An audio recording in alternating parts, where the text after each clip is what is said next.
নমস্কার, smack educational পডকাস্টের পক্ষ থেকে আমি ফাউন্ডার অ্যান্ড সিইও সোমা পাল এবং হোস্ট। আজকে আমাদের সাথে আছেন একজন বিশিষ্ট ব্যক্তি এবং সবথেকে বড় কথা, অনেক কিছু আজকে জানবো। শিক্ষা এবং আমরা যে শিক্ষা জানি, শিক্ষা বুঝি, সেই শিক্ষাটাই কি সত্যি শিক্ষা সেটাকেই বলে? যেমন পুঁথিগত শিক্ষা, শুধুই কি সেই শিক্ষা? আর কিছু কি শিক্ষার পর্যায়ে পড়ে না? এছাড়াও আমরা আরো অনেক কিছু জানবো এবং আপনারাও জানবেন যে এই যে সমাজের মাধ্যমে আমরা অনেক কিছু শিখছি এবং আজকে যিনি আছেন আমাদের সাথে, ওনার জীবনের বিভিন্ন দিক থেকে উনি যেভাবে কৃতিত্ব অর্জন করেছেন এবং যেভাবে এগিয়ে গেছেন, ওনার জীবনের সেগুলো সমস্ত কিছু অনুপ্রাণিত করবে আজকে আমাদের। আজকে তাহলে শুরু করা যাক। যিনি আছেন আমাদের সাথে, ওনার পরিচয় হলো ডক্টর দীপক রঞ্জন মণ্ডল। উনি একজন শিক্ষাবিদ ছিলেন এবং একজন প্রফেসর ছিলেন এবং উনি ভিসি ছিলেন সিধু কানু বিরসা বিশ্ববিদ্যালয়ের এবং উনি এখনো পর্যন্ত শিক্ষা জগতে বিভিন্নভাবে কাজ করে চলেছেন। একজন রিসার্চারও ছিলেন এবং সমাজে ওনার ভূমিকা অনেকটাই, এবং আপনারা জানতেও পারবেন যে সত্যি শিক্ষা শুধুমাত্রই যে সাফল্য হয়, ব্যর্থতা হয় না। শিক্ষা শুধুমাত্রই যে পুঁথিগত হয় আর কোনো কিছু শিক্ষা হয় না, এবং শিক্ষা বিভিন্ন জায়গার দিক থেকে, স্থানে বিভিন্ন প্রান্তে থাকলে সেই শিক্ষা যে ভেদাভেদ হয় তাও নয়। আজকে আসুন শুনে নেওয়া যাক শিক্ষার সেই অংশ এবং সেই সংস্কার, সেই কৃতিত্ব, সমস্ত কিছু। নমস্কার স্যার। নমস্কার। হ্যাঁ, সোমা, তুমি আজকে আমায় এখানে আমন্ত্রণ জানিয়েছো, তার জন্য ধন্যবাদ।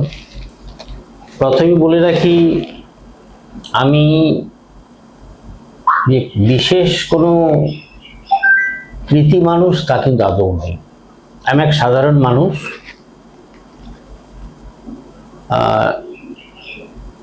সারা জীবনে আর কি করলে কি করতে পারতাম জানি না, কিন্তু পড়াশোনা নিয়েছিলাম এবং এই শিক্ষা জগতেই কাটিয়েছি। বলতে পারো 100 টাকার স্কুলে পার্ট টাইম শিক্ষক হিসেবে আমার শিক্ষকতা শুরু। কলকাতার একটি স্কুলেও কয়েক মাস পড়িয়েছি।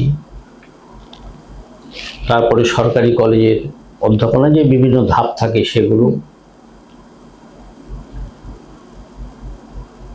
চলার পথে শেষে পশ্চিমবঙ্গ সরকারের শিক্ষা অধিকর্তা এবং এক্স অফিসিও পদাধিকার বলে সচিব, সেই পদেও কাজ করেছি। সরকারি কাজ থেকে অবসর নেওয়ার পরে পুরুলিয়ার সিধু কানু বিরসা বিশ্ববিদ্যালয়ে উপাচার্য হিসেবে কাজ করে 2019 সালে প্রথাগত অবসর নিয়েছি। কিন্তু এখানেই যে থেমে থাকবো তা ভাবিনি। কিছু সুযোগ এসেছে এবং সেই সুযোগ এসেছে বলতে কিছু জায়গা থেকে আমন্ত্রণ এসেছে, এবং সেই সূত্র ধরে আমি গভর্নমেন্ট অফ ইন্ডিয়া, ভারত সরকারের বিজ্ঞান ও প্রযুক্তি বিভাগে দুটি কমিটিতে 3 বছর করে 6 বছর উপদেষ্টা হিসেবে কাজ করেছি। কলেজ বিশ্ববিদ্যালয়ের যে মূল্যায়ন করা হয়, ন্যাশনাল অ্যাসেসমেন্ট অ্যান্ড অ্যাক্রেডিটেশন কাউন্সিলে, তাতে পিয়ার টিম কমিটি থাকে। এবং পিআর টিমে বিভিন্ন কলেজ স্কুল নয়, বিশ্ববিদ্যালয় এবং কলেজ পরিদর্শন করে এই প্রতিষ্ঠানে মান নির্ণায়কের ভূমিকায় ডজন খানিকেরও বেশি বিশ্ববিদ্যালয় এবং কলেজ পরিদর্শন করার সুযোগ হয়েছিল এবং সেখানে চেয়ারম্যান হিসেবে কাজ করেছি।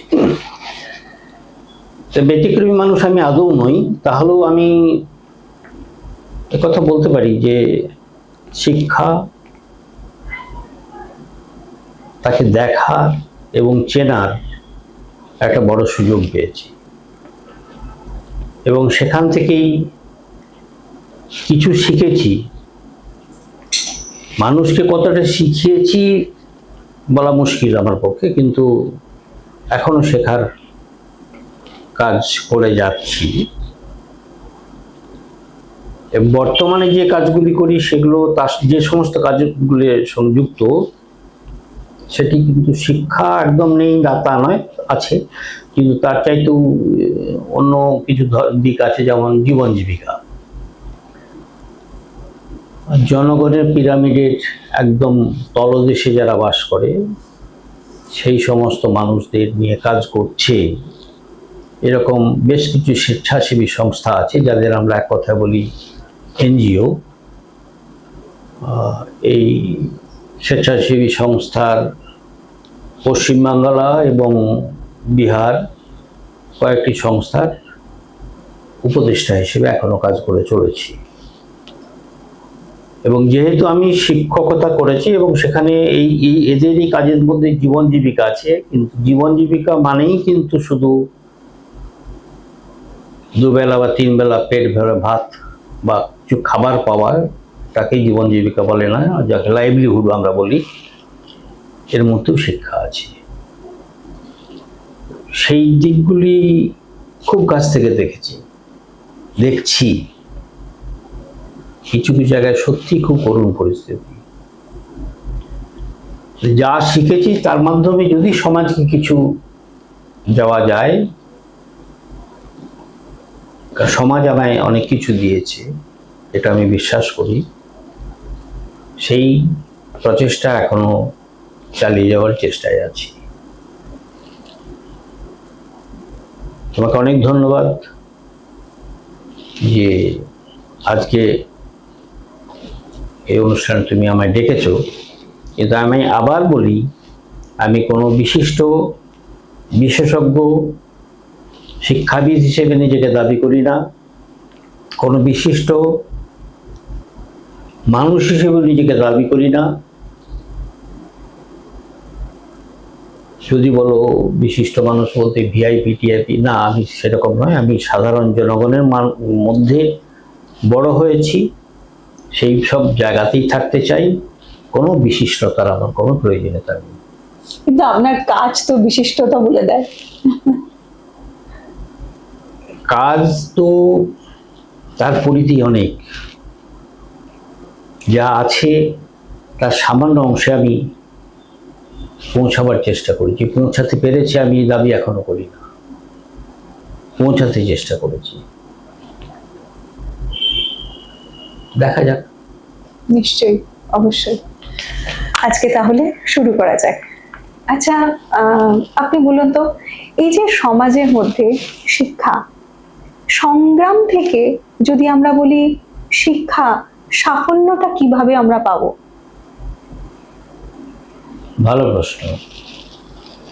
এবং তোমার প্রশ্নের মধ্যে যা চাওয়া হয়েছে, যা তুমি চাইছো, তোমার লক্ষ্য যা, তা হলো গিয়ে সাফল্য। যদি কোথাও সংগ্রাম না থাকে সেখানে সাফল্য আসে না। সংগ্রাম মানেই ঝগড়াঝাটি, তা কিন্তু নয়। চলার পথে যে তুমি ধাক্কা খাচ্ছ, সেখান থেকে যে নতুন শিক্ষা নিচ্ছ, তার থেকে উঠে দাঁড়াচ্ছ, এই চলার পথের মাধ্যমে এগোতে এগোতে এগোতে যখন তোমার লক্ষ্যে পৌঁছাচ্ছ, অভিষ্টে পৌঁছাচ্ছ, তাকেই বলো বলা সাফল্য। কে কোথায় কোন সাফল্যে পৌঁছাচ্ছে তার কোনো সুনির্দিষ্ট মাপকাঠি কিন্তু নেই। সৎভাবে কোনো মানুষ যদি এগিয়ে চায়, তাহলে সে একটি জায়গায় এসে পৌঁছাবে সেটাকেই আমরা বলতে পারি সাফল্য।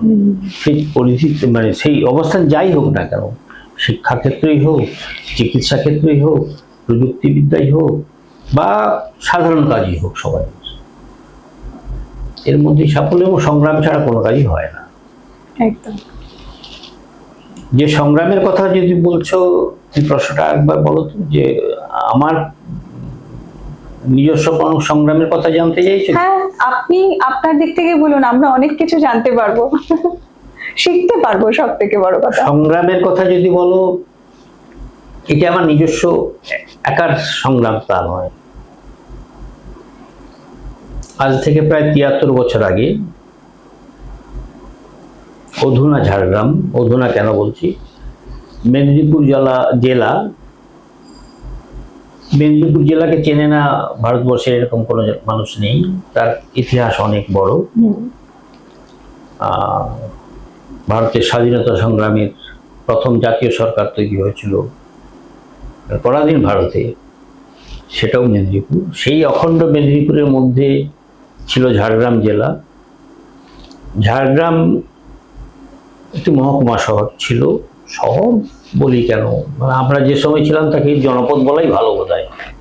হ্যাঁ, রেলগাড়ি যেত সেই হিসেবে শহর, কারণ রেলগাড়ি একটা আলাদা মাহাত্ম্য ছিল, কোনো জায়গায় কি হিসেবে পরিচয় তবু। তো সেখান থেকে 20 কিলোমিটার দূরে এমন একটি গ্রাম, যে গ্রামে 2000 সালের কিছুদিন আগে মাত্র বিজলি বাতি গিয়েছে, মানে ইলেকট্রিসিটি গিয়েছে। সেই গ্রামে আমার জন্ম।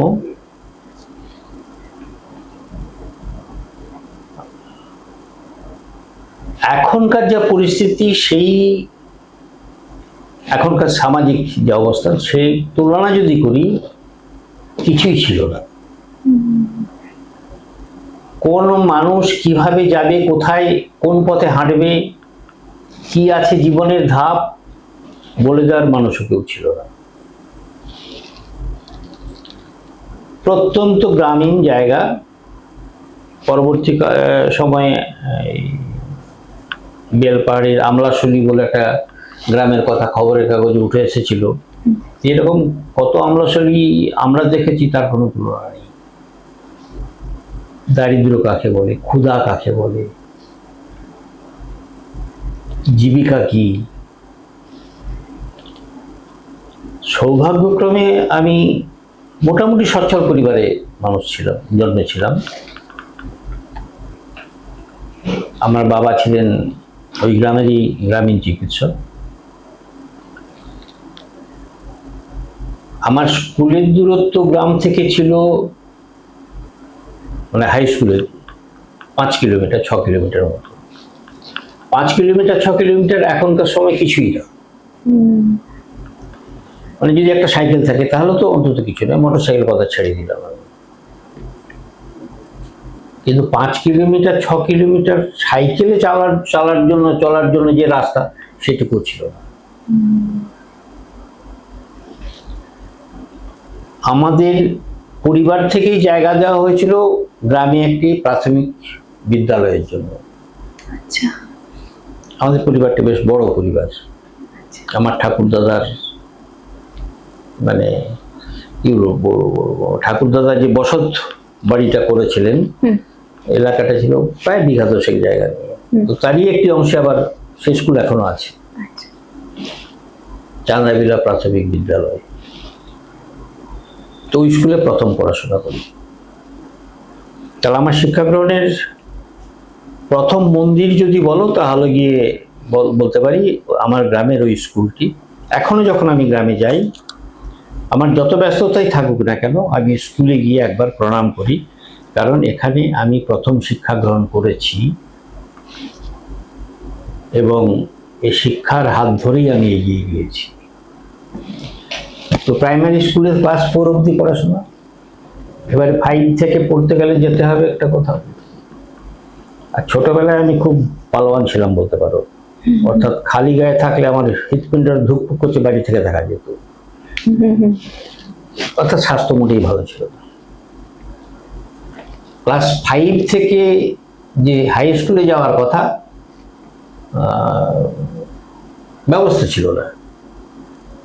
বা একা তো যাতায়াত করার সম্ভবই নয়, রাস্তাঘাটও ছিল না। তো আমার বাবা খুব রাশভারী মানুষ ছিলেন, কি করছেন তিনি নিজেই জানতেন। আমাদের খুব একটা মানে বাবা বলতে এখনকার বাবার মতো নয়, ভীষণ একটা রাশভারী, শুধু আমার বাড়িতে বলে নয়, গোটা গ্রামের মধ্যেই তার একটা এরকম পরিচিতি ছিল। তার গৃহ শিক্ষকের ব্যবস্থা হলো ক্লাস 5 থেকে। তিনি সৌভাগ্যবান আমি, তিনি এখনো জীবিত এবং তার সঙ্গে এখন আমার যোগাযোগ আছে। তিনি থাকেন, এখন যথেষ্ট বয়স হয়েছে, রামচন্দ্র সিংহ। তো আমি রামবাবু স্যারকে বলি, স্যার আপনি আমার কাছে সেই ত্রেতা যুগের রাম, কলিযুগে আমার জন্ম, কিন্তু আপনি আমার ত্রেতা যুগের রাম। কারণ তার হাত ধরে আমার পড়াশুনো ক্লাস 5, 6, 7, ক্লাস 7-এর ফাইনাল পরীক্ষা, স্কুলের এনরোলমেন্ট ছিল, অ্যানুয়াল পরীক্ষাটা দিয়ে আসতাম। অ্যানুয়াল পরীক্ষা দিয়ে আসতাম, স্কুল সম্বন্ধে তখনও ধারণা জন্মায়নি, হাই স্কুল সম্বন্ধে। ক্লাস 7-এ পরীক্ষা হওয়ার আমার এখনো মনে আছে, 19 দিন আগে স্কুলে গিয়ে ক্লাস করেছিলাম।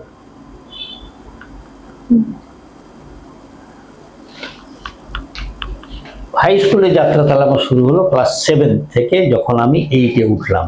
অর্থাৎ ক্লাস 7-এ 19 দিন পড়াশোনা করেছি স্কুলে, এবং 7 থেকে 8-এ যখন উঠলাম তখন 1, 2, 3-এর মধ্যে একটা পজিশনও পেয়েছিলাম। তার আগের অবস্থাটা যে খুব বিশেষ ভালো ছিল তাও নয় কিন্তু, কারণ বাড়ির পড়াশোনার মাধ্যমে আর আমার মাস্টারমশাই রামবাবু, তার কাছে যে শুধু পড়াশোনা তা নয়, যোগাভ্যাস, যোগব্যায়াম, এমনকি স্বাস্থ্যসম্মত বিষয়, সকাল সন্ধ্যে দাঁত মাজা, খেলাধুলো, এই সমস্ত মানুষকে আমরা গ্রামে গঞ্জে পেয়েছি। তারা আমাদের চরিত্রের মধ্যে, মনের মধ্যে একটা সংকল্প দিতে পেরেছিল। বড় বিরল মানুষ বলবো এখনকার যুগে অন্তত। এরপরে স্কুল হলো, যে স্কুল সেটির নাম বলি বিনপুর হাই স্কুল। ওখানে আরেকজন মাস্টারমশাইয়ের সঙ্গে দেখা, তিনি ছিলেন গোবিন্দলাল ধর, ঋষি মানুষ, বিয়ে করেননি, সংসার ছিল না, মা এবং তিনি থাকতেন। এবং বাবা দেখলেন যখন ওই 8-এ উঠেছি আর যাতায়াত করার মতো অবস্থা নয়, গোবিন্দবাবুর আশ্রমে আমাকে দেওয়া হলো, ওখানেই থাকতাম।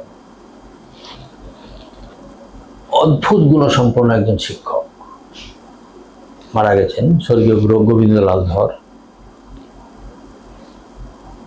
তার এডুকেশনাল কোয়ালিফিকেশন শুনবে, তিনি MBBS পড়তে পড়তে ছেড়ে চলে গেছিলেন। MBBS পড়তে পড়তে সেকেন্ড ইয়ার পড়াশোনার পরে শিক্ষকদের সঙ্গে কোনো একটা ঝামেলা হয়, তিনি কলকাতা থেকে বিনপুরে গিয়ে বিনপুর হাই স্কুলে শিক্ষকতা করেন। তার প্রচেষ্টায় তখন বিনপুর হাই স্কুলে বিজ্ঞান বিভাগ খোলা হলো। 8 থেকে 9-এ যখন উঠলাম বিজ্ঞান বিভাগ খোলা হলো, 9-এ পড়লাম, পড়াশোনা করছি, কিন্তু বিজ্ঞান বিভাগের জন্য হায়ার সেকেন্ডারি কাউন্সিল থেকে অনুমোদন পাওয়া গেল না।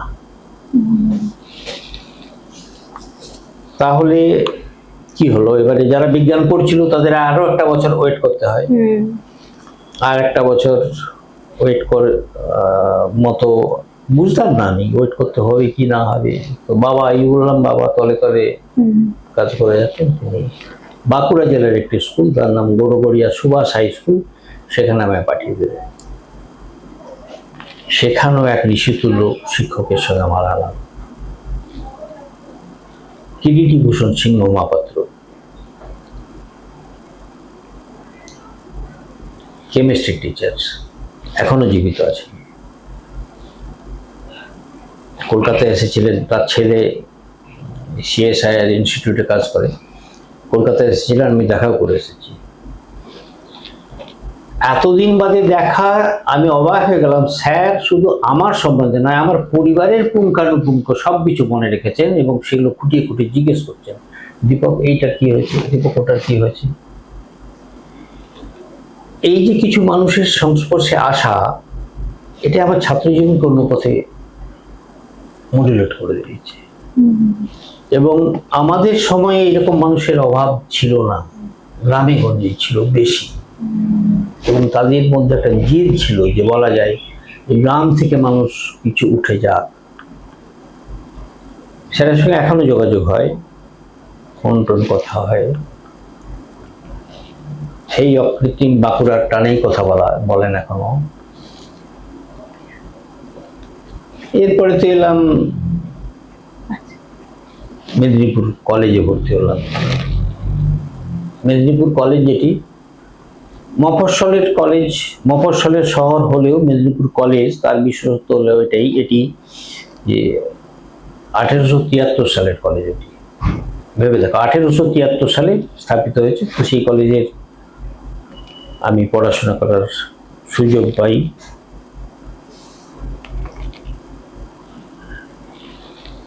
বিএসসি পড়াশোনা করি, পাশ করি। ঘটনাক্রমে মেদিনীপুর কলেজ অটোনমাস কলেজ হিসেবে স্বীকৃতি পায় এবং মেদিনীপুর কলেজের, এটিও আমার নিজের গর্ব বলে মনে হয়, অটোনমাস কলেজের যে গভর্নিং বডি, যে ম্যানেজিং কমিটি থাকে, তার যে প্রেসিডেন্ট, তার প্রথম প্রেসিডেন্ট ছিলাম আমি অটোনমাস কলেজের। এখনো যোগাযোগ আছে কলেজের সঙ্গে। এরপরে আসি কলকাতা বিশ্ববিদ্যালয়ে পড়াশোনা করতে। আমার বিষয় ছিল জুলজি, প্রাণীবিদ্যা। খুব বোকা ছিলাম। বুদ্ধি মেধা যদি তোমরা বলো তাহলে আদৌ মেধাবী ছিলাম না আমি, মনে হয়। আমি অন্তত তাই বিশ্বাস করি। কারণ যে মেদিনীপুর কলেজে পড়তে পড়তে আবার মনে হলো সায়েন্স কলেজে যাই, দেখে আসি। সায়েন্স কলেজ মানে যেখানে পরবর্তীকালে পড়াশোনা হবে। তখনই বিএসসি পাস করে নিয়ে গেল। এবার বালিগঞ্জ সার্কুলার রোডে, 35 বালিগঞ্জ সার্কুলার রোডে 8তলা 9তলা বিল্ডিং, তো নিচে লিফট আছে। ভয় কিন্তু লিফটে উঠিনি। কেন বলে দেখি? কারণ লিফটে উঠতে পয়সা লাগবে কিনা জানতাম না। ভাবছিলাম যে লিফটে উঠতে আবার টিকিট লাগে কিনা, সেই ভয়ে উঠিনি। তাহলে বুঝতে পারছো তো কতটা বুদ্ধিমান ছিলাম আমি। এইভাবে চলতে চলতে এগোতে থাকলাম। এবার যদি বলো সংগ্রামের কথা, সংগ্রাম তো আগাগোড়াই সংগ্রাম। আমরা 1970 সালে যারা হায়ার সেকেন্ডারি পাস করেছি, আমাদের জীবন থেকে 2টি বছর হাওয়া হয়ে গেছে। তোমাদের ধারণা নেই, সেই সময়ে গোটা পশ্চিমবাংলা জুড়ে একটা রাজনৈতিক অস্থিরতা চলছিল। কবে রেজাল্ট বেরোবে, কি হবে, কি পরীক্ষা হবে, কখন কি হবে, কোনো কিছুর স্থিরতা ছিল না। যার জন্য 70 সালে হায়ার সেকেন্ডারি দেওয়ার পরে মে মাসে যখন 1970 সালে কলেজে ভর্তি হলাম, আমাদের পাশ করে বেরোবার কথা 73 সালে মে মাসের মধ্যে। আমাদের সেই রেজাল্ট বেরোতে বেরোতে হয়ে গেছিল 1975 সালে। এইখানে একটা বড় ঘটনা আছে। বিএসসি পরীক্ষা দিয়েছি,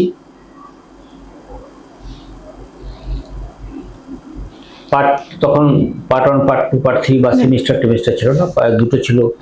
পার্ট 1 প্রথম 2 বছর নিয়ে পার্ট 1, আর 1 বছর পার্ট 2, থার্ড ইয়ারটা পার্ট 2। পার্ট 2 পরীক্ষা দিয়েছি, রেজাল্ট বেরোয় না। গ্রামের মানুষ, টিকতে হবে, বাঁচতে হবে। বাই দিস টাইম বাবা অসুস্থ হয়েছেন এবং আমরা তিন ভাই তিন বোন, এবং ভাইরা আমরা সব ছোট, আমি মেজো। তো বাবা সে তুলনায় বয়স্ক, তাও খুব বেশি বয়স আমি বলবো না। আনফর্চুনেটলি 58-এ মারা গেছে যখন 58 বছর বয়স। সেটা মৃত্যুর বয়স না, কারণ আমি তখন 73 বছর বহাল তবিয়তে আছি দেখছি।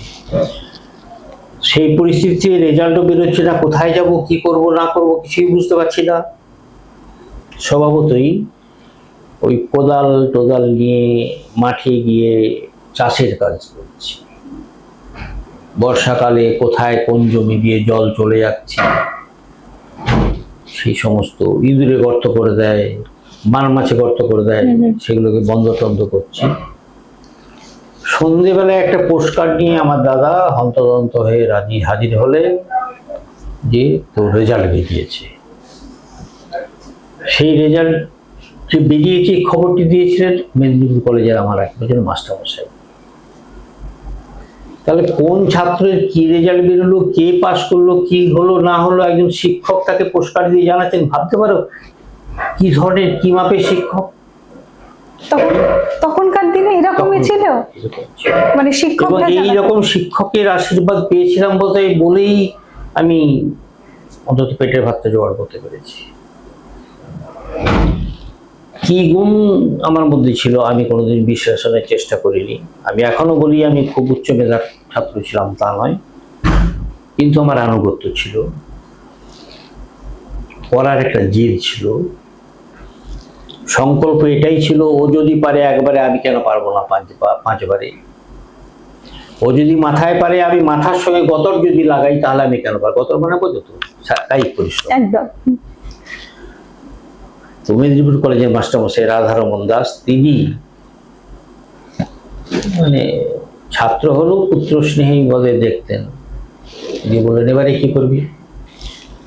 তো বাড়িতে বসে থাকতেই বিভিন্ন জায়গায় তখন পড়াশোনা করব বলে চিঠি লিখতে, অ্যাপ্লিকেশন লিখতে শুরু করেছিলাম।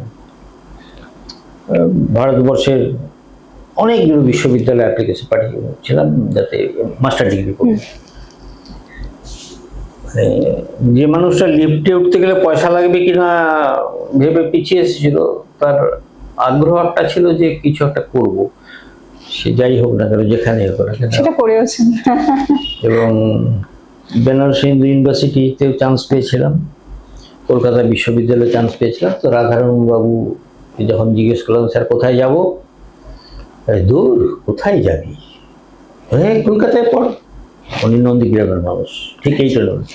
বেনারস কি বুড়ারা যায় রে ওখানে, কলকাতায় পড়ো। কলকাতাতে বিশ্ববিদ্যালয়ে পড়ে সুন্দরবন টাইগার প্রজেক্টে রিসার্চ করেছি। সেখানেও আর একজন মাস্টারমশাইকে পেয়েছিলাম, প্রফেসর অমলেশ চৌধুরী, এবং তার সঙ্গে আত্মীয়তাটা এমন ছিল 4 বছর তার বাড়িতে আমি সপরিবারে বাস করেছি, সোদপুরে বাড়ি ছিল। তো আমি নিজেকে মনে করি আমি প্রাথমিক স্কুল থেকে পড়াশোনা, হ্যাঁ প্রাথমিক স্কুলে যে মাস্টারমশাইরা ছিলেন তারা কি এখন টেট ফেট নানা রকমের সব বলে না, সেই সমস্ত মাস্টারমশাইদের আদৌ কেউ স্কুল ফাইনাল পাস করেছিলেন কিনা সন্দেহ, কিন্তু কি অপত্য স্নেহ মানুষ করতেন ভাবা যায় না। আচ্ছা, আমি এখানে একটা প্রশ্ন করি। এই যে আপনি টেট প্রসঙ্গ বললেন, আচ্ছা আপনার এই যে এখন আমরা দেখি যে শিক্ষা মানে কোনো টিচার হতে গেলে এই এক্সাম দিতে হবে, সত্যি কি আমাদের একটা শিক্ষাগত প্রমাণ করতে গেলে, একটা টিচার হতে গেলে সত্যি কি আমাদের ওটা একদম ধরে দেওয়া যে হ্যাঁ এইগুলো আমাদের দরকারি, মানে করতেই হবে? দেখো এই প্রশ্নটা কিন্তু একটু বেশ বড় প্রশ্ন, উত্তর বিশাল বড় হয়, জটিলতাও আছে অনেক। কিন্তু আমি এক কথা বলবো, দেখো সময়ের পরিবর্তনের সাথে সাথে এবং এডুকেশনাল পলিসি যা আছে, যা নীতি আমাদের, আমরা তো গোটা ভারতবর্ষে বাস করি, আমি কলকাতায় বাস করি, আমি পশ্চিমবাংলায় বাস করি, এটা আমার পরিচয় নয়। সেটাই। এবং ভারতীয় শিক্ষা ব্যবস্থার মধ্যে টেট বলো, তখন ছিল বিটি, বিএড বলো, বা যে সমস্ত এগুলো প্রয়োজনীয়তা আছে সময়। এবারে তোমার প্রশ্ন হচ্ছে যে এগুলো নিয়ে কি সব কাজ হয়ে যাচ্ছে, এটার একটা বিশ্লেষক দরকার। আমার দরকার বলে আমি এই ডিগ্রিটির পথে গেলাম এবং সেখানে যে কি শিখেছি তার প্রয়োগ কতটা করেছি বা করছি তার বিশ্লেষণ আলাদা, অন্য বিতর্কের বিষয়। এবং সেটা যদি চাও একদিন আলোচনা করবো, এটাই ঘন্টা দুয়েক আলোচনা করবো। আচ্ছা, প্রয়োজনীয়তা আছে, কারণ আমি 73 বছরে যেভাবে পড়াশোনা করেছি সেইভাবে সেই আঙ্গিকের পড়াশোনা তো ভাবলে তাহলে আবার পিছিয়ে পড়তে হবে। সময় এগোচ্ছে, পৃথিবী এগোচ্ছে, দেশ এগোচ্ছে, রাজ্য এগোবে, ছাত্ররা এগোবে, তার সঙ্গে সমতা রাখতে হলে এগুলো পরিবর্তন দরকার। কিন্তু তার প্রয়োগ বিধি সম্বন্ধে অনেক প্রশ্ন আছে। সেটাই। আচ্ছা, আরেকটা জিনিস, যে শিক্ষা প্রমাণ করতে গেলে সত্যি কি শিক্ষকতাটাই মেন? অনেকের কাছে মানে শিক্ষা, আমার শিক্ষাগত যোগ্যতাটা কত, অনেকের কাছে প্রশ্ন হয় যে না, শিক্ষাগত যোগ্যতা প্রমাণ করতে গেলে তোমাকে শিক্ষকতা কাজ করতে হবে। না, শিক্ষাগত যোগ্যতা প্রমাণ করার জন্য শিক্ষকতা একমাত্র নয়, শিক্ষাগত যোগ্যতা প্রমাণের বিভিন্ন জায়গায় রয়েছে। সেটা সবসময় যে স্কুল শিক্ষক বা কলেজ শিক্ষক হতে হবে তা না। এই তো এর আঙ্গিক অনেক বড়, অনেক বড়। সেই ইঞ্জিনিয়ার, টেকনিক্যাল হতে পারে, মেডিকেল হতে পারে, বা এগ্রিকালচার হতে পারে, অনেক জায়গায়। তার সঙ্গে এটা কিন্তু প্রতিটি ক্ষেত্রে শিক্ষা দরকার। প্রসঙ্গক্রমে তুমি যেটা প্রশ্নটা আমায় করেছে, তোমার প্রশ্ন আমি মনে করিয়ে দিচ্ছি যে এই পড়াশোনার ব্যাপারে তো আমার জীবনের এতগুলো ঘটনা বললাম আমি। তো প্রেরণাটা কোথায় ছিল? প্রেরণাটা ছিল বাবা মা। নিশ্চয়ই বাবার কথা আমি একটু উল্লেখ করেছি, মাস্টারমশাইয়ের কথা উল্লেখ করেছি। আর একজনের কথা যদি না বলি তাহলে কিছুই বলা হবে না, সেটি হলো আমার মায়ের কথা। কারণটি হলো এই, 1972 সালের প্রথম দিকটা বা মাঝামাঝি সময়টা যাই, সেই সময় আমার বাবা মারা গেলেন। এবং পার্ট 1 পরীক্ষাটা ঠিক বাবা মারা যখন গেছেন তার মাস দুয়েক বাদে হওয়ার কথা। তো বাবা, আমি থাকতাম মেদিনীপুর কলেজে পড়াশোনা করেছি এবং মেদিনীপুরে মেসে থাকতাম, হোস্টেলে থাকতাম না। তো বাবা মারা যাওয়ার নিয়ে আমার এক দাদা আমায় নিয়ে গেলেন। যে সমস্ত পারলৌকিক কাজ টাজ হলো, আমরা যেহেতু গ্রামে থাকতাম, আমাদের রীতিনীতি একটু কঠোর ছিল। মানে আত্মীয় পরমাত্মীয় মৃত্যুর পরে নিয়ম কানুনগুলো কঠোর। এটাই হচ্ছে গিয়ে 1 মাস অশৌচ পালন করতে হয়, দাহের পরে কাছা নিতে হয়, অনেক কিছু নিয়ম কানুন পালন করতে হয়। তো আমার মা বললেন, দীপ, তুই যদি বাবাকে সত্যি ভালোবাসিস এবং বাবার প্রতি শ্রদ্ধা জানাতে চাস তাহলে বাড়ি থেকে যা, যেমন মেসে ছিলি তেমনি থাক, ওখানে পড়াশোনা কর। তোর এই সমস্ত আনুষঙ্গিক নিয়ম কানুন কিচ্ছু মানার দরকার নেই। যদি বাবার আত্মার শান্তি চাস তাহলে ভালো করে পরীক্ষা দিয়ে মানুষ হওয়ার চেষ্টা করো। আমার মায়ের শিক্ষাগত যোগ্যতা কি জানো? আমার মায়ের বিয়ে হয়েছিল 9 বছর বয়সে। Can imagine? এবং তখনকার বিয়ের পদ্ধতি ছিল বিয়ের পরে আবার দ্বিতীয়বার বিয়ে হতো, দিনাগমন বলতো, তারপরে আসতো। 13 বছর বয়সে আবার শ্বশুর বাড়িতে আসতো। কোনো প্রথাগত শিক্ষা ছিল না। কিন্তু নিজের প্রচেষ্টায়, বাবার সহায়তায় বাংলা পড়তে, মহাভারত রামায়ণ শুধু নয়, তার মধ্যে সমরেশ বোস, সমরেশ মজুমদারও বাদ যায়নি। এই সমস্ত, এবং মৃত্যুর আগের দিনও পর্যন্ত তিনি বই পড়ে গেছেন। তো যে মানুষটা কোনো প্রথাগত শিক্ষা নেই, যেখানে একটা গ্রামে যে জায়গায় বললাম যে ইলেকট্রিসিটি গেছে 2000 সালে কিছুদিন আগে, সেই জায়গার একজন মহিলা বলছেন যে বাবার আত্মার শান্তি কামনায় যদি কোনো শ্রাদ্ধ অনুষ্ঠান কিছু হয়, তুমি যদি তাই করতে চাও যাও, তুমি পড়াশোনা করো, তোমায় কোনো নিয়ম অশৌচের নিয়ম পালন করতে হবে। এটাই ছিল বড় প্রেরণা। যে মায়ের যে এই আশা, এটার জন্য আমাকে হেরে গেলে চলবে না, আমাকে এগোতে হবে, কিছু একটা করতে হবে। তারপরে মানুষের আশীর্বাদ, ভাগ্যের সহায়তা, এগুলো আছে। বাহ। আচ্ছা, বর্তমানে যে শিক্ষার্থীরা আছে, এই যে শিক্ষার্থীরা বিভিন্নভাবে আমরা এখন দেখতে পাই যে এই যে আপনারা আপনাদের শিক্ষকদের যেভাবে সম্মান করে এসেছেন, যেভাবে পেয়ে এসেছেন, তাদের গুণ বলুন, শিক্ষাগত যেভাবে আপনারা পেয়ে এসেছেন, বর্তমানে আমরা দেখতে পাই যে কেউ কাউকে, কোনো শিক্ষককে ধরুন কিছু অপমান করছে, কোনো শিক্ষক হয়তো স্টুডেন্টকে এমন ভাবে কথা বলছেন, সেটা নিয়ে বাড়িতে এসে হয়তো এমনকি সুইসাইডিক্যাল ঘটনাগুলোও আমরা দেখি। তো এই ঘটনাগুলো আপনার মতে কি বলে যে এইভাবে করলে হয়তো সমাজটা, শিক্ষা অর্থাৎ শিক্ষার্থী শিক্ষকের মধ্যে সেইভাবে সম্পর্ক, বন্ডিংটা হবে? এটিও বেশ জটিল প্রশ্ন, এর উত্তরও অনেক রকমের হয়, কিন্তু আমি কয়েকটা ছোট ছোট উদাহরণ দিচ্ছি। উদাহরণের মাধ্যমে আমি যা বলতে চাইছি এবং সমাজে যা প্রতিফলিত হচ্ছে তার কিছুটা আভাস পাওয়া যাবে।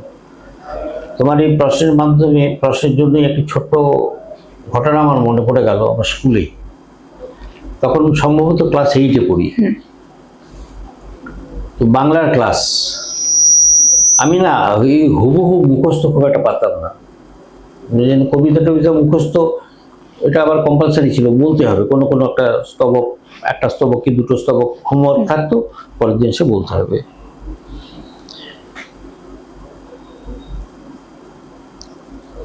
একটা রবীন্দ্রনাথের একটা কবিতা শুনেছি কি, ওই ভুবন মোহন মোহিনী মা, হ্যাঁ, দ্বিতীয় স্তবকের শেষ লাইনটা ছিল আমার এখনো মনে আছে, শুভ্র তুষার কিরীটিনী। এক একটি শব্দবন্ধ বেশ বড় বড় ছিল কবিতাটি, অনেক কষ্ট মুখস্থ করেছিলাম। মাস্টারমশাই ধরেছেন, ধরার সময়, বলার সময় আমি যখন শেষ স্তবকে পৌঁছেছি, আমি দেখলাম আমি বলতে পেরেছি, যার জন্য শেষ স্তবকে পৌঁছে খুব উত্তেজিত হয়ে বলেছি, শুভ্র তুষারে কিরীটিনী। মাস্টারমশাই বললেন হাত পাততে বাধ্য, সবাং সবাং করে দুটো মারলেন। মেনে নিতে হলো, ছড়ি, লাঠি বা যষ্টি। এই যষ্টিটাকে তখন আমাদের কাছে যষ্টি মধুও বলা হতো। উনি যে বাড়িটা মেরেছিলেন কেন জানো? উনি শেখাতে চেয়েছিলেন যেটি দেশ বন্দনার কবিতা, তুমি যেভাবে বলেছ তাতে দেশ বন্দনার, তাতে দেশ মাতৃকার প্রতি সম্মান দেখানো হয়নি। তোমার ধীরে বলা উচিত ছিল শুভ্র তুষার কিরীটিনী। কিন্তু আমি তো ভুলে যাব পাঠে, সেই জন্য আমার কাজটা এসে গেছে, টাস্ক শেষ হয়েছে, আমি আনন্দিত। উনি শিখিয়ে দিলেন যে তোমার আচরণ এটা হওয়া উচিত, কারণ তুমি এমন একটি কবিতা বলছো যেখানে দেশ মাতৃকার পূজা করা হয়েছে, বন্দনা করা হয়েছে, বর্ণনা করা হয়েছে। এই আঘাতটা আমায় হাতে যতটুকু না লেগেছিল, কিছুই লাগেনি আমি বলবো, আমায় শিখিয়েছিল, একটা চরম মূল্যবোধের শিক্ষা দিয়েছিলেন ওই মাস্টারমশাই। এই মাস্টারমশাইদের মার খাওয়া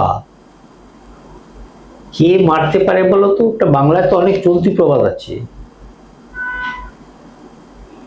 কি যেন, শাসন করে যে সোহাগ করে, নাকি একটা আছে, আপন মানুষই তো শাসন করে।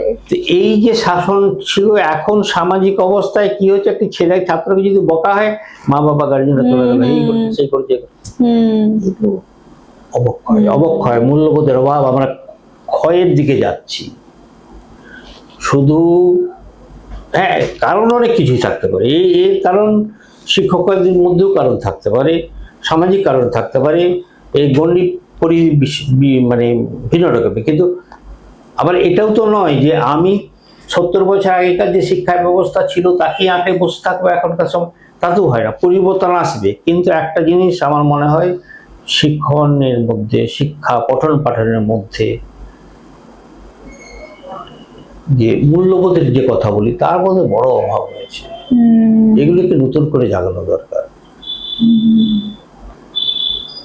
আমার তো মনে হয় যে কোনো প্রাথমিক স্তরে আমাদের দেশে না বহু স্বপ্নের ফেরিওয়ালা আছে, ছিলেন। এই স্বপ্নের ফেরিওয়ালার মধ্যে প্রথম কি জানো?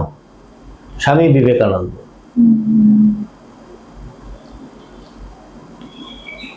এপিজে আব্দুল কালাম সাহেব, হ্যাঁ, এদের জীবনে কি ছিল, এটা কোথা থেকে উঠে এসেছেন, কিন্তু কিভাবে স্বপ্ন দেখিয়েছেন মানুষকে, যে এখনো চলছে, এখনো চলছে। মানুষ এবং কালাম স্যার কি বলেছেন? স্বপ্ন দেখো, ঘুমিয়ে ঘুমে নয়, জেগে জেগে দেখো। অর্থাৎ স্বপ্ন নয়, তুমি স্বপ্ন বিলাসী, তোমার এই বিলাসিতা আসুক, যে যা তুমি তোমার কর্মযজ্ঞের মধ্যে আনতে পারো, তুমি নিজেকে প্রতিষ্ঠিত করতে পারো। এই সমস্ত মানুষের জীবনের যে ধারা ছিল, সেইগুলো একদম প্রথম থেকে যদি শেখানো যায়, তাহলে যদি কিছুটা মূল্যবোধ ফেরে। এবং শুধু তাই নয়, এখানে শুধুমাত্র ছাত্রদের শেখালেই হবে না, আমি বলবো অভিভাবক এবং মা বাবা, অভিভাবিকাদের, এদেরও শেখাতে হবে। একদম। আমরা ছাত্রকে বুঝতে দিই না যে শিক্ষক তোমার পথপ্রদর্শক, এটা আমরা শেখাই না আমার ছাত্রকে। আমরা শেখাই একজন চাকুরিজীবী, যিনি কিছু পয়সার বিনিময়ে একটি কাজ করছেন, সেটি হচ্ছে মাস্টারি। এই ধারণাগুলো বড় ভুল। এটা শহর বা গ্রামে নয়, এই রোগ সর্বত্র ছড়িয়ে পড়েছে আমার সত্যি। না সত্যি এইগুলো ছড়িয়ে পড়েছে। এবং খুব কম সংখ্যক মানুষকে দেখি যে এ নিয়ে কেউ ভাবনা চিন্তা করছে। এগুলো শুধু বললে তো যাবে না, তো মানুষকে এবং শিক্ষার্থীদের মধ্যেই যদি আমরা একটু তাদের মনের আলোড়ন যদি একটু করতে পারি, শ্রদ্ধা, ভালোবাসা, সহমর্মিতা, বন্ধুত্ব। আজকাল স্কুলে ছাত্র তো যেতে চায় না, ছাত্র মা বাবা স্কুলে যাওয়ার ক্ষেত্রে বলে যে টিউশনিতে চলে যায়। আরে স্কুলে গেলেই তো বন্ধুর সঙ্গে দেখা, একটা বন্ধুর সঙ্গে দেখা পাওয়া মানে তবেই তো বন্ধুত্ব আসবে। বন্ধুত্ব যে ভ্রাতৃত্বের উপরে, সেই বোধটা তৈরি হবে কোথায়? বন্ধু ছাড়া তো আর হয় না। বন্ধুকে যদি না পেল, স্কুল তো চারটি দেওয়াল নয়, একটি ছাদ চারটি দেওয়াল নয়, তার বাইরে একটি মন্দির, একটি উপাসনা।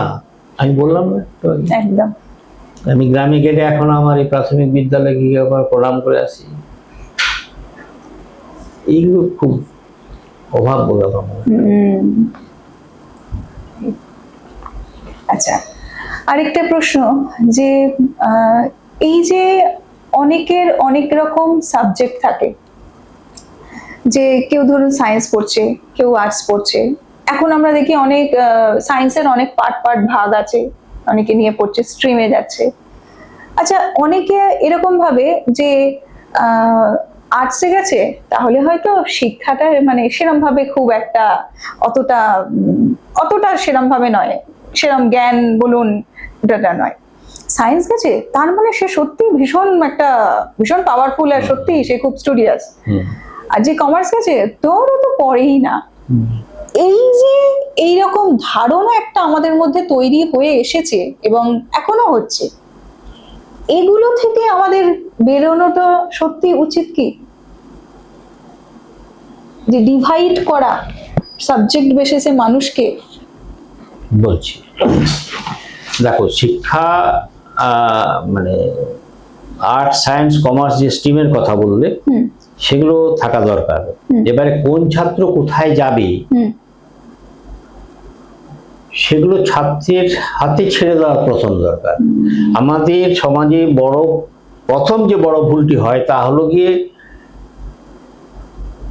ছাত্র বা ছেলে বা মেয়ে কি করবে সেটি তার মধ্যে চাপিয়ে দেওয়া হয়। কে চাপাচ্ছে? অভিভাবক। এমন ভাবে চাপিয়ে দেওয়া হচ্ছে, তখন শিক্ষার্থী তার কাছে আর আনন্দের থাকছে না, বোঝা হয়ে দাঁড়াচ্ছে। এমন কেউ মাথার দিব্যি দেয়নি যে প্রত্যেককেই ডাক্তার হতে হবে, প্রত্যেককেই ইঞ্জিনিয়ার হতে হবে, তাকেও দেয়নি। এখন শিক্ষার যে পরিসর, তা হচ্ছে কর্মমুখী শিক্ষা হতে পারে, আবার কেউ কেউ এটা অন্য দিকটাকে বলে যে প্রকৃত জ্ঞানার্জনের শিক্ষা। আসল কথা হচ্ছে জ্ঞান ছাড়া কর্মমুখীও হওয়া যায় না। কর্মমুখী হতে হলে জ্ঞান দরকার। আর যদি কেউ মনে করে যে আমি এই জ্ঞানের রাস্তাতেই হাঁটবো এবং সেটাকে আমি বৃত্তি হিসেবে নেবো, সেখানেও জ্ঞান দরকার। আনফর্চুনেটলি, দুর্ভাগ্যক্রমে আমাদের এখনো শিক্ষা ব্যবস্থার মধ্যে ছাত্রদের সেই রকম আবহাওয়া আমরা এখনো দিতে পারিনি যে তার সুপ্ত যে প্রতিভা আছে ছাত্রের মধ্যে, কোন অভিমুখ তার, সেই দেখার মতো সুযোগ বোধহয় আমরা এখনো পাইনি বলে আমার মনে হয়। তাই একটি ছাত্র সে বড় হয়ে ডাক্তার না হয়ে সে যদি মনে করে যে আমি একটা গ্যারেজে কাজ করব, একটা মেকানিক্সের কাজ করব, দোষটা কোথায়, ভুলটা কোথায়? তাহলে কার কোন দিকে যেতে চায়, কে কি করতে পারে, তার যে প্রতিভাও এখানে লাগে, জ্ঞানও লাগে, সবই লাগে। এগুলো প্রথম দৃষ্টি পড়ে কার বলতো? শিক্ষকের, মা বাবার নয়। কিন্তু মা বাবারা কিন্তু সেই পথে না হেঁটে অন্ধের মধ্যে চাপিয়ে দেওয়া হয়। আমি এমন অনেক ছাত্রকে দেখেছি যাকে জোর করে চাপিয়ে দেওয়া হলো, বলা হলো তোকে এই হতেই হবে, তা নাহলে হবে না। সে 3বার 4বার ধরে নিট পরীক্ষা দিয়ে আলটিমেটলি সে কিছুই করতে পারে। এটা কি হলো? তার জীবনে 4টে বছর বাড়িয়ে দেওয়া হলো ছাত্রটি, তাকে তো ভগ্ন মরণত ফেলে দেওয়া মানে কি দাঁড়ায়? ডিমোরালাইজ করে দেওয়া। তার যে সুপ্ত, যে তার যে মনের যে বিকাশটা ছিল সেটাকে বন্ধ করা হবে। বিবেকানন্দ তো বলেছিলেন শিক্ষা হচ্ছে কি একটি মানুষের যে প্রতিভা, অন্তর্নিহিত প্রতিভা, তার বিকাশের সুযোগ করে দাও, আলো বাতাস জল দাও, একটা সুস্থ পরিবেশ দাও, নিজের মতো বিকশিত। এগুলো অনেকে বলেন, কোথাও আলোচনা করে, ওগুলো সব পুঁথিগত কথা। না, পুঁথিগত কথা নয়। এর মধ্যে পুঁথিগত কথার মধ্যে এমন অনেক কিছু থাকে যেটা নাকি ছাত্রের চরিত্র গঠনে কাজে লাগে। ছাত্রের চরিত্র গঠন যদি না হয় তার কোনো শিক্ষার কিছু দাম নেই। এবং সবাইকে যে একটি তার মা বাবার যে নিশ্চিন্ত পথ, যে নির্দিষ্ট পথ, তাকে সেই পথে এগিয়ে যেতে হবে, ছাত্রছাত্রীদের এই অভিমুখে চলতে হবে, সম্পূর্ণ ভুল ধারণা। যে কোনো সে কর্মমুখী শিক্ষার দিকেও যেতে পারে বা উচ্চতর শিক্ষার দিকে যেতে পারে। জীবনের প্রতিষ্ঠা যদি পায়, মানুষের মধ্যে যদি মানুষ হতে হয়, তাই তো যথেষ্ট। এমন তো কোনো বাধা ধরা কিছু নেই। কিন্তু চায় সমাজ ভিন্নভাবে, অন্য দৃষ্টিতে কিছু ত্রুটি আছে বলে আমার মনে হয়। আচ্ছা, একাডেমিক শিক্ষাটাই কি শুধু শিক্ষা? এখন একাডেমিক শিক্ষা যদি তুমি বলো যে প্রথাগত প্রতিষ্ঠানগত শিক্ষা, তার গুরুত্ব নিশ্চয়ই আছে। কিন্তু যদি তার বাইরেও কোনো ছাত্রের কোনো একটি বিশেষ অভিজ্ঞ কিছু প্রতিভা থাকে, সে পথে যদি এগিয়ে যায়, দোষ তো কিছু নেই। আর প্রতিষ্ঠান, আমাদের জাতির মানে সরকারের একটা দায়বদ্ধতা আছে প্রতিষ্ঠানের মাধ্যমে শিক্ষা দেওয়ার। সেই দায়বদ্ধতার জন্য প্রতিষ্ঠান আসুক সবাই, এটা আমরা চাইবো।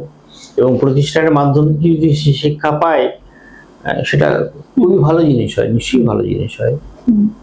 আর যদি বলো যে না, কিছুই কোনো প্রতিষ্ঠানেই যাব না, আমি শিক্ষিত যাব, সেটা সম্ভব নয়। কারণ সময় পরিবর্তিত হয়েছে, এখন সেইভাবে আশা করাটা ঠিক হবে না।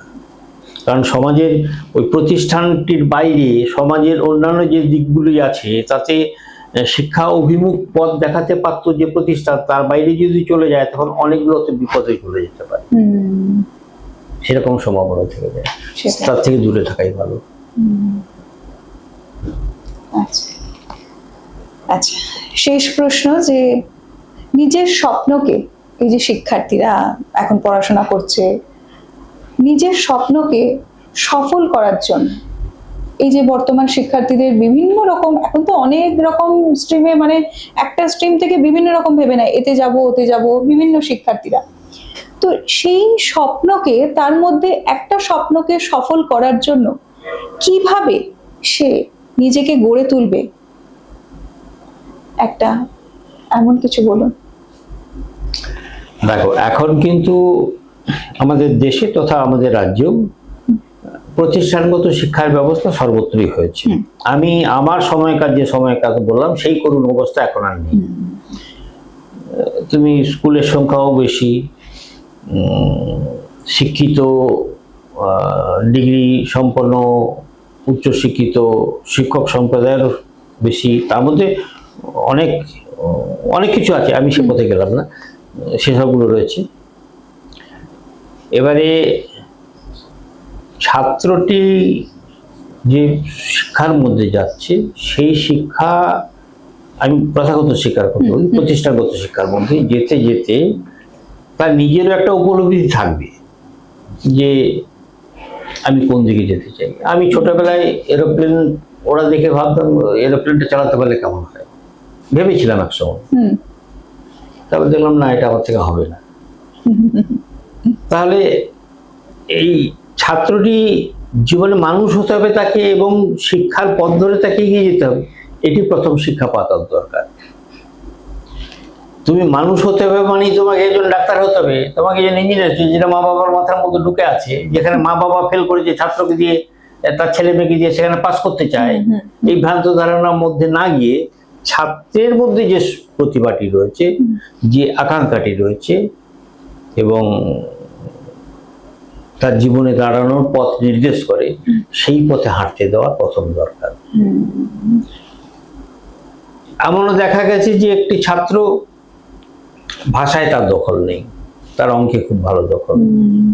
তো এবারে যেহেতু আমাদের শিক্ষা ব্যবস্থাটা অনেক উন্নত হয়েছে, এতগুলো তুমি স্ট্রিমের কথা বললে, এই সায়েন্স, কমার্স ইত্যাদি, এই স্তরগুলোর মাধ্যমে ছাত্র কিন্তু খুঁজে পেতে পারে যে আমি কোন দিকে যেতে চাই, এবং সেই দিকটি যদি সে সাহস করে বলতে পারে বাবাকে, না বাবা ডাক্তারিটা আমার পছন্দ নয়, অ্যাকাউন্টিংটা আমার বেশি পছন্দ, দোষের কোথায়, আনন্দের জিনিস। বা দেখা গেল একটি ছাত্র, সে খুব বেশি চাইছে না, কিন্তু তার অন্য একটা স্কিল আছে, সেই স্কিলটা হচ্ছে গিয়ে মেকানিক্যাল স্কিল আছে। আমি এমন অনেক ছাত্রকে দেখেছি, সে ঘড়ি খুলছে নিজে, ঘড়ি আবার নিজে লাগিয়ে চালু করে দিচ্ছে, তাহলে তার মধ্যে একটা মেকানিক্যাল স্কিল আছে। এই পথে যদি যেতে হয়, এবং তার জন্যই যদি তাকে বিই কলেজে গিয়ে ইঞ্জিনিয়ারিং পড়তে হবে, বিই কলেজটা এখন নাম পাল্টে গেছে, আমি কথা বলছি, সেখানে ইঞ্জিনিয়ারিং গিয়ে পড়তে হবে তা নয়। এই ধরনের প্রযুক্তিত্ব শিক্ষা ব্যবস্থা ছোট পর্যায়েরও আছে, যাক না কেন, তাহলে তো আমরা চাইছি কর্মমুখী করতে, এবং দুটো পথই খোলা থাক, এবং তার সাথে সাথে চাইছি ছাত্রীর যে আকাঙ্ক্ষা, তার যে ইচ্ছা, তাকে সম্মান জানানো, মা বাবার ইচ্ছেকে দূরে সরিয়ে রাখা। এখন অনেক মা বাবা বললো আপনি বড় বড় কথা বলছেন, তাতে হয় কখনো? আমি অন্তত সেভাবেই দেখেছি, আমি আমার মেয়েদেরও তো সেভাবে বলেছি, তোমরা যা খুশি পড়ো, শুধু সৎ পথে পড়াশোনা করো, কি লাগবে বলা মেনে নিচ্ছি। এবং তারা তাদের পথে গিয়ে ঠিকই আছে, অসুবিধা নেই, কেউ আমার পথে আসেনি। আচ্ছা, আরেকটা কথা, আর তোমার এই প্রসঙ্গ বলি, কোনো স্ট্রিমই ছোট নয়, কমার্সও ছোট নয়, হিউম্যানিটিজও ছোট নয়, সায়েন্সও ছোট নয়। ফিলসফি যতটা ইম্পর্টেন্ট, ফিজিক্সও ততটা ইম্পর্টেন্ট, ফিজিওলজি যতটা ইম্পর্টেন্ট, কি বলবো, বাংলা ভাষা লিটারেচার ততটা ইম্পর্টেন্ট। কোন পথে যাচ্ছে, যে কোনো একটা মাধ্যম দিয়ে তার যে বিকাশ ঘটবে, সেটাই তো যথেষ্ট। শিক্ষা তো তাকেই বলে, তার বেশি তো কিছু নয়। একদম। আচ্ছা, আর একটা ছোট্ট কথা, ছোট্ট জিজ্ঞাসা, এই যে আপনি আপনার জীবনে এত পথ অতিক্রম করেছেন, শিক্ষা জগৎ বলুন এবং নিজের কাজের জগতে, আপনার জীবনের মধ্যে থেকে যদি বলা হয় যে একটা লাইনে আপনি বলুন যে আপনি এই শিক্ষাটা যেভাবে আপনি সমস্ত কিছু আজকে অর্জন করেছেন, কৃতিত্ব পেয়েছেন এবং কর্তব্যরত হয়ে সমস্ত কিছু করেছেন, একটা লাইনে যদি আপনাকে বলতে হয় যে হ্যাঁ আপনি এটা করে আজকে আপনি স্যাটিসফাইড, সন্তুষ্ট, সেটা আপনি কি বলবেন? তোমার এই কথার মধ্যে আবার বলি, আমি এমন কোনো কৃতিমান মানুষ নই।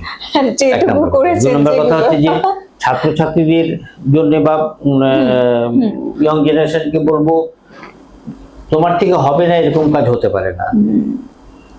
তোমাকে মনস্থির করতে হবে যে তুমি পারবে, ভাবতে হবে হ্যাঁ আমার চেয়ে বুদ্ধিমান, অধিক মেধা সম্পন্ন আরেকজন তো আছে, কিন্তু সে একবারে পারে, আমি একবারে পারবো না, আমি 5 বারে পারবো। একই বলা হয় অধ্যবসায়। আমার অধ্যবসায়ের মধ্যে সৎ পথে থেকে আমি যদি অভীষ্টের দিকে এগিয়ে যাই, কিছু না কিছু আমি পাবো। আমার আকাঙ্ক্ষাটা হোক হিমালয়ের প্রমাণ, আমার প্রাপ্তিটা হোক উই ঢিপির সমান, তাতেও কিছু ক্ষতি নেই। কিন্তু অধ্যবসায়ের মাধ্যমে, কাজের মাধ্যমে যদি এগিয়ে যাই, তাহলে হবে না জীবনে সফলতা, এরকম হতে পারে না। সফলতা মানেই অনেক অনেক টাকা রোজগার, তা নয়। অনেকগুলো গাড়ি থাকা, তা নয়। অনেকগুলো বাড়ি থাকা, তা নয়। আসল মানসিকতা তৈরি করা, মানুষের পাশে দাঁড়ানোর শিক্ষা, এগুলো যদি নিতে পারো, সৎ পথে থাকলে জীবনে দরকার পেটের ভাত, কিছু ওষুধপত্র আর যাতায়াতের জন্য একটা বাহন, হয়ে যাবে। এগুলো নিয়ে কিছু অসুবিধা নেই। অধ্যবসায় দরকার। আমি হাল ছাড়বো না, আমি জিতবো, পারবো, ও পারলে আমি কেন পারবো না, এটাকে মাথায় রাখতে বলো ছাত্রদের, ঠিক পারবে তারা। বাহ, খুব সুন্দর লাগলো। অসংখ্য ধন্যবাদ স্যারকে জানাই। এবং সব থেকে বড় কথা, আমরা আজকে অনেক কিছু শিখলাম, জানলাম, এবং আশা করি সমাজে, বর্তমান সমাজে আমরা যেসব ঘটনাগুলো দেখছি, এবং অনেক কিছুই আমাদের কাছে নেগেটিভ ভাবে আসে শিক্ষা ব্যবস্থা নিয়ে, শিক্ষার্থীদের মধ্যে এবং শিক্ষকতার মধ্যে অনেক কিছু আমাদের মধ্যে আসে, এবং পড়াশোনার মধ্যেও শিক্ষার্থীদের একটা দেখা যায় যে আচ্ছা, আমরা মনে হয় এই পড়াশোনা করলে এটাতে অনেক বেটার হয়, ওরা মনে হয় এই পড়াশোনা করছে, এটা ঠিক নয়।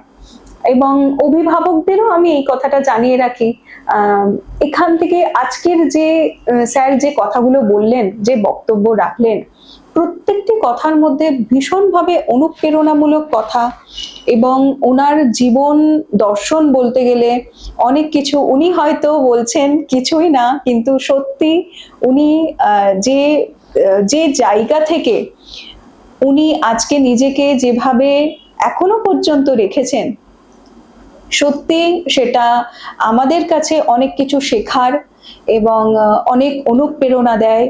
এবং সত্যি ভীষণ সম্মান করতে ইচ্ছা করে যে আজকে আমি ওনার সাথে এই পডকাস্ট করতে পেরেছি, এবং স্ম্যাক ভীষণভাবে ধন্যবাদ যে স্যারের সংস্পর্শে আসতে পেরেছি, এবং খুব সুন্দর লাগলো। আজ আমিও অনেক কিছু শিখলাম স্যারের কাছ থেকে, এবং আশা করি আপনারাও অনেক কিছু এখান থেকে জানতে পারলেন এবং শিখবেন, এবং সুন্দরভাবে শিক্ষাটাকে নিয়ে আগামী দিনে আরো সুন্দরভাবে শিক্ষাকে করে তুলবেন। আজকে তাহলে আসি। নমস্কার স্যার। ধন্যবাদ সোমা। এবং আমি একটা জিনিস লক্ষ্য করেছি, তুমি আজকে যেখানে যেভাবে কাজ করছো, এটির মূল চাবিকাঠি কিন্তু অধ্যবসায়। আমি তোমাকে বছর 5 আগে বোধহয় দেখেছিলাম, একদম। আজকে তোমাকে যেটা দেখছি, এর ফল তুমি পেয়েছো শুধু অধ্যবসায়ের মাধ্যমে। তোমাকে অনেক ধন্যবাদ। একদম। আরো বড় হও। অসংখ্য ধন্যবাদ স্যার। আশীষ থাকলে আপনাদের নিশ্চয়ই হবে আপনার। ঠিক আছে, ধন্যবাদ। নমস্কার। কতক্ষণ ভালো লাগলো সোমা?